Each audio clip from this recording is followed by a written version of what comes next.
just say this real quick here. And I say this directly to my accusers because I know they watch in secret. Do you not understand that I am showing you the information that will defeat the coming strong delusion?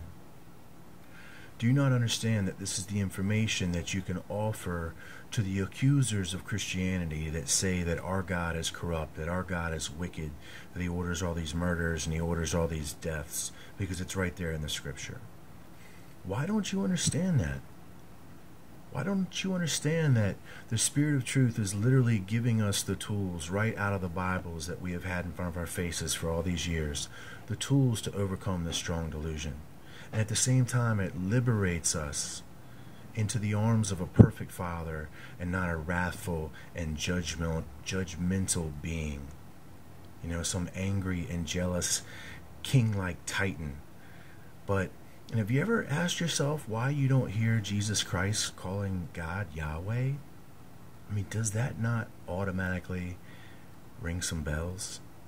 That if Yahweh was the name that you had to call God, as everybody's trying to say, so many people that are indoctrinated, they stick to that. But then they proclaim Jesus. Are they forgetting that Jesus called him the Father?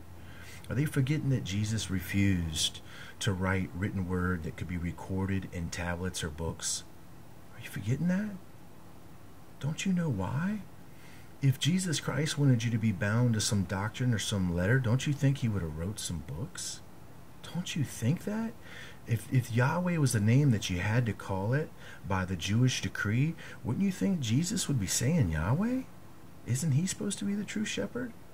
These are questions that astound me, that seem to escape the mind of the accuser. And I just point that out in hopes that people will understand that the truth is literally in front of your face. So let's look here a little closely. Just keep in mind, we're still talking about this deep that lieth under. We're trying to explore what that is. As we've explored what it is, we have come to the understanding that it's connected to Leviathan, Apollyon, the bottomless pit. And we showed the scriptures that relate to that, at least in Job chapter 41, as this is all related to Leviathan.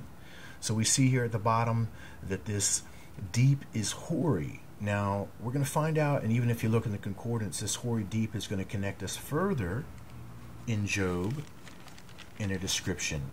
And what we would see here is an incredible description out of Job chapter 38. And this is where it talks all about the sons of God and the beginning of creation, and all the morning stars are singing together. That's before the spiritual rebellion.